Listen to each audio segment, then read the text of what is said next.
Thursday, August 30. Paul in Corinth. Acts chapter 18, verses 1 to 11, which we'll read a little later, recounts Paul's experience in Corinth, where he would stay for 1.5 years.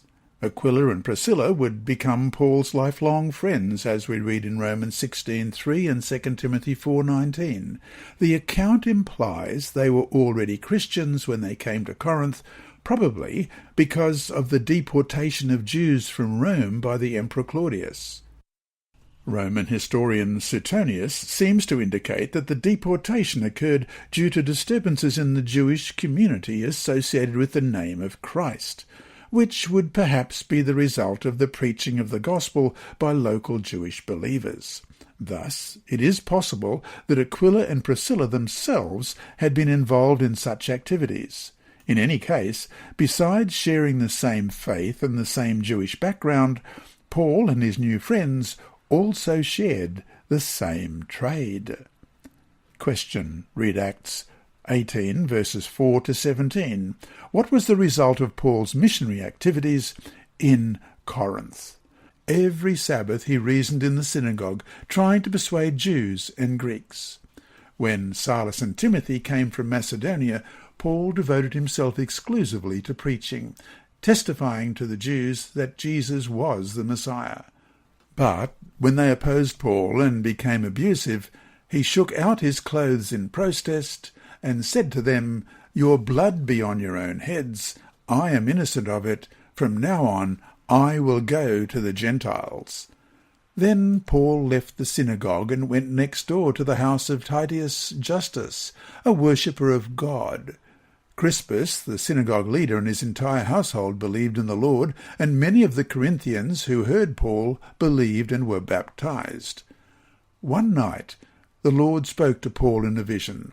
"Do not be afraid. Keep on speaking. Do not be silent, for I am with you, and no one is going to attack and harm you, because I have many people in this city."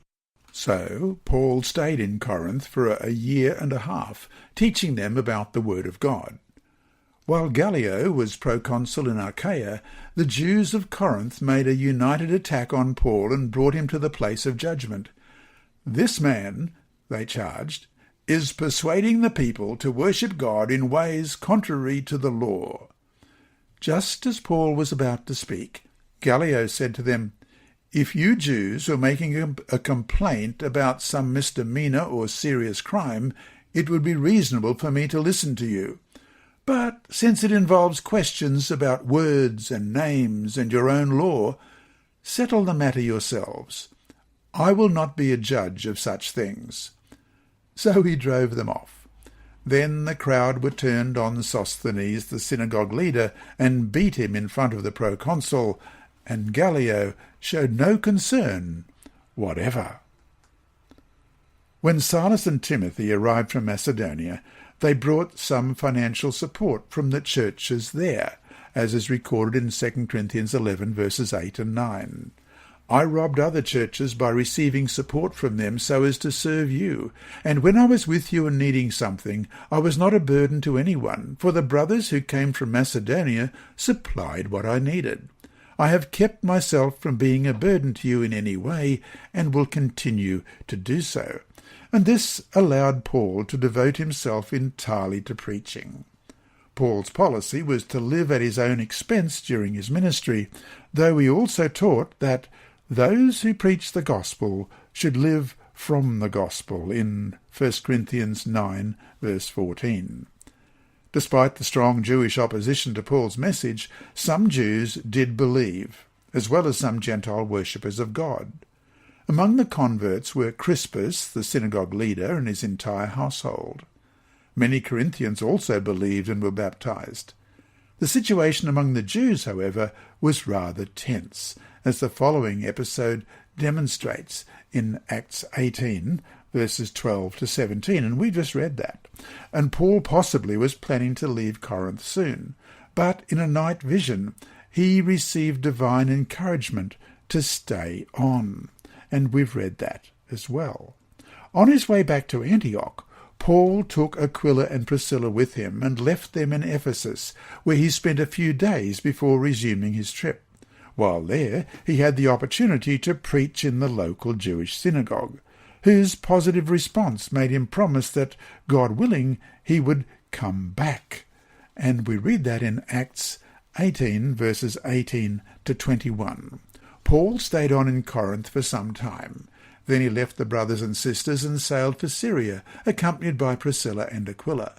Before he sailed, he had his hair cut off at Cenchreae because of a vow he had taken. They arrived at Ephesus, where Paul left Priscilla and Aquila. He himself went into the synagogue and reasoned with the Jews. When they asked him to spend more time with them, he declined. But as he left, he promised, I will come back if it is God's will. Then he set sail from Ephesus. This happened right in his next journey. So to finish the day, Paul, frustrated by his reception, needed encouragement from the Lord in regard to the salvation of souls in Corinth. What do the Lord's words to him in Acts 18:10 say to us when we might feel something similar to what Paul felt? Acts 18, verse 10, For I am with you, and no one is going to attack and harm you, because I have many people in this city.